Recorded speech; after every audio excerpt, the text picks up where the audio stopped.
Good morning student. पिछले lecture में हमने जनमंडल के बारे में पढ़ा था। हमारा आज का टॉपिक है पवन या हवा। पृथ्वी के धरातल के निकट वायु के क्षैतिज गति को पवन या हवा कहते हैं। हम हवा को अपने आसपास कई रूपों में देखते हैं, जैसे पेड़ों के पत्ते हिलते हैं, कपड़े उड़ रहे हैं तो हम कहते हैं हवा चल रही है।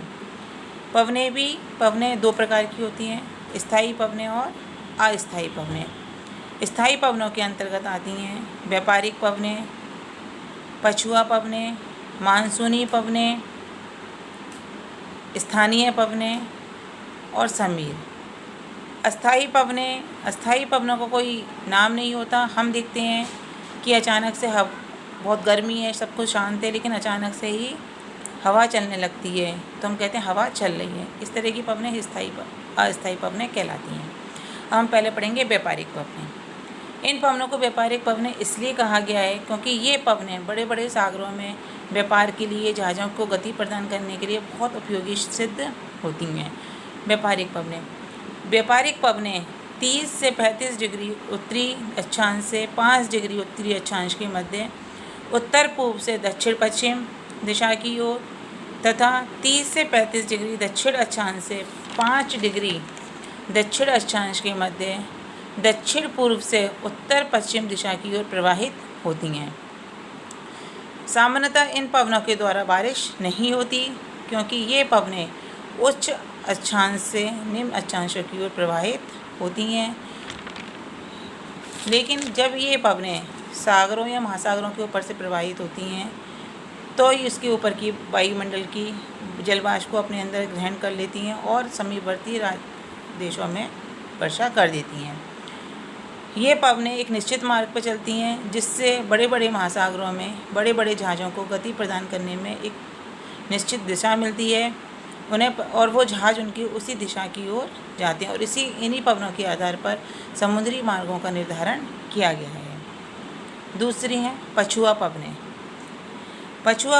ये पवनें 60 से 65 डिग्री उत्तरी अक्षांश तथा दक्षिण अक्षांशों से 30 से 35 डिग्री उत्तरी और दक्षिण अक्षांशों के मध्य वर्षभर प्रभावित होती हैं।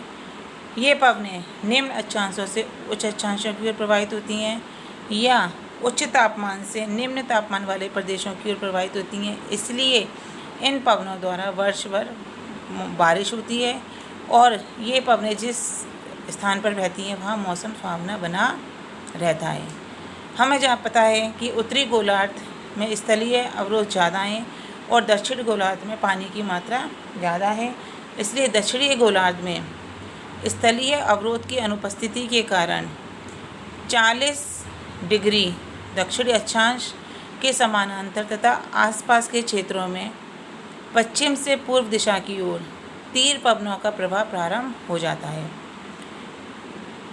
स्थलीय अवरोध है, वहाँ पर स्थल है नहीं है, स्थलीय अवरोध की अनुपस्थिति है, इसलिए ये पवनें वहाँ पर बहुत तीव्र गति से चलती हैं और इन पवनों को वहाँ पर 40 डिग्री अक्षांश पर गरजती चालिसा कहते हैं। इसी प्रकार 50 डिग्री दक्षिणी अक्षांश के समानांतर तथा आसपास के क्षेत्रों में के तीव्र वेग से प्रभावित होने वाली पवनों को प्रचंड 50 फ्यूरियस 50 तथा 60 डिग्री अक्षांशों के समानांतर पवनों को चीखता साटा कहते हैं।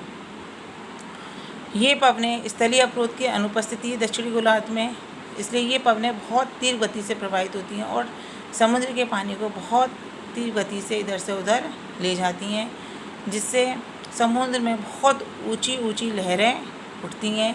इसलिए इन्हें प्रचंड 50, चीखता साटा और गरजती चालिसा आदि नाम दिए गए हैं। Thank you.